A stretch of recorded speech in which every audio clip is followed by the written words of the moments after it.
I don't think like that, she says to me.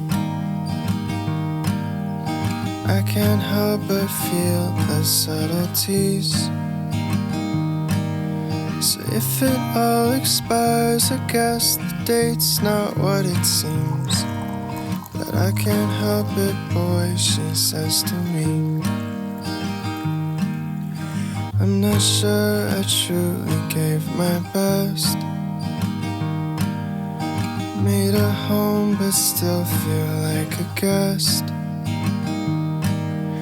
And if I've made just one mistake, it's not speaking with my chest. And maybe I'll just cry a little less. The tension, headaches always get to me. Often leave me dazed and wondering. So do you mind if we rewind? 'Cause my mind's on other things, but I'm not sure you'd find them interesting. And maybe I should practice how I feel, instead of trying to reinvent the wheel. I know I overcomplicate, but simplicity's surreal. It doesn't seem to me too big a deal. I'm sorry if this all feels like a game. Maybe this whole quarantine's to blame. I don't know if you still love me, but I still feel the same. For what it's worth, that's how I feel today. So will I float like leaves do in the wind? Or will I sink as soon as I jump in? I'm sure my feet will touch the ground, but I can't swim. And I'm not sure it matters in the end. I know that I should practice what I preach, but telling you the truth is hard for me.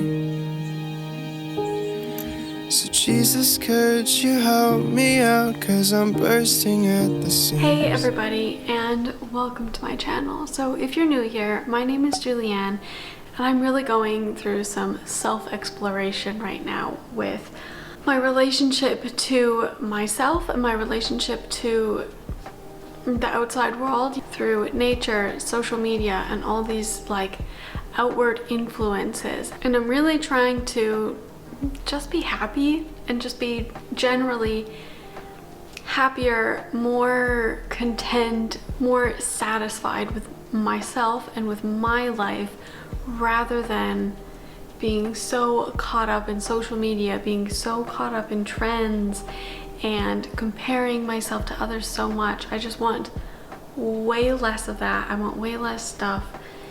And on my search to this, I come across HYGGE. So you may be asking, what exactly is HYGGE? And please, I'm probably not saying it right, just know that. But the definition of HYGGE is a quality of coziness and comfortable conviviality that engenders a feeling of contentment or well-being, regarded as the defining characteristics of Danish culture.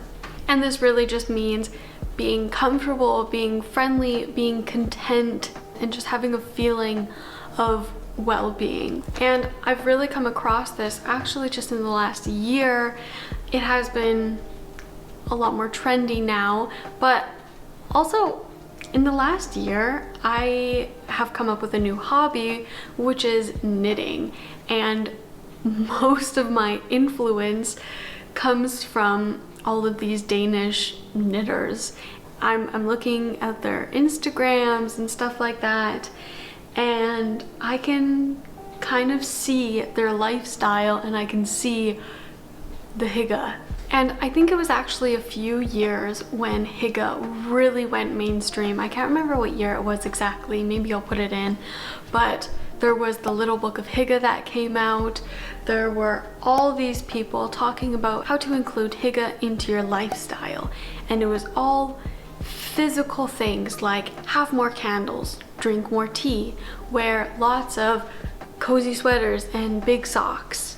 Even to the point of decorating, you know, have lots of cozy decorations, lots of big furry rugs and comfy chairs, all of that stuff. Good lighting, make sure you have dimmers and a ton of candles. Now, I think that is definitely the physical side of HYGGE, but I think there's another part of it. And I think that's what the defining factor is for it, differentiating that from a design style and from a lifestyle.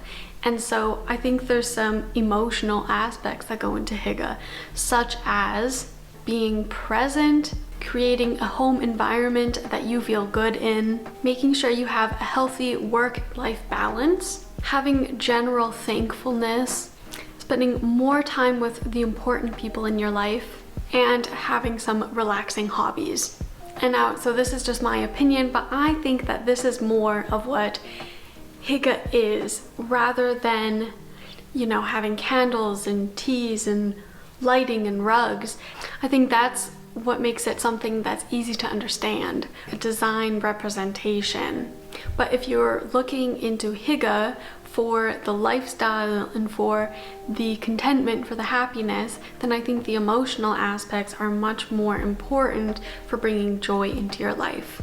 And I actually think that the emotional side of HYGGE is actually very similar and has a lot of ties with the up-and-coming trend of slow living. Slow living embodies living in the moment, having a good work-life balance, spending time with community, not getting caught up with social media and trends and outside influences, and generally it just embodies happiness and contentment.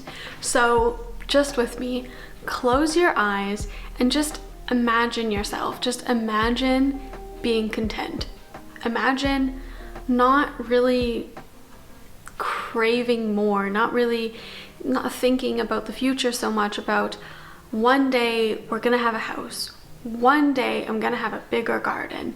One day I'm gonna be able to afford the sweaters that I like. One day I'll be able to buy nicer yarn to knit my projects with. You're just content with the things that you have and the quantities that you have.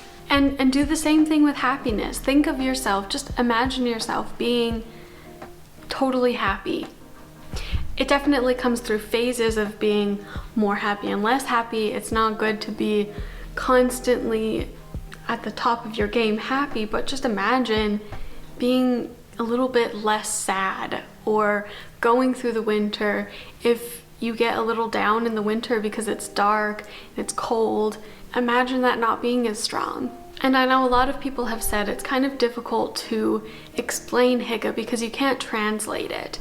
But what I think of HYGGE, my opinion of it, is that it's a feeling. And just imagine that you've invited some friends over, you've had dinner together, you've had good conversation, you know, now it's in the evening time, maybe you're playing some board games, you're having conversations, there's probably a candle lit, there might be some nice music, you might have some nice drinks, and you're just with people, and you just think to yourself like, wow, I am very satisfied with this moment. I am just endlessly content in this moment.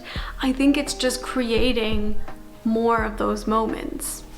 So of course this is just my opinion, and other people might have other opinions, you know, but I think for the sake of myself, being happy with myself, being endlessly content with the things that I have, I think the emotional aspects of HYGGE are like impeccably important and amazing to have.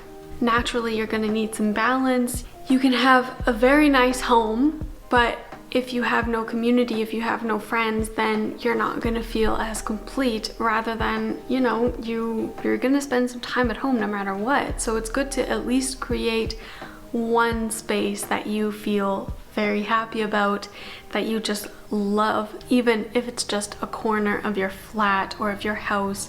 And it's really these aspects of life that have really helped me heal after the last 2 years with the pandemic. I was in Germany, I didn't have a whole lot of community, so I found ways to better myself.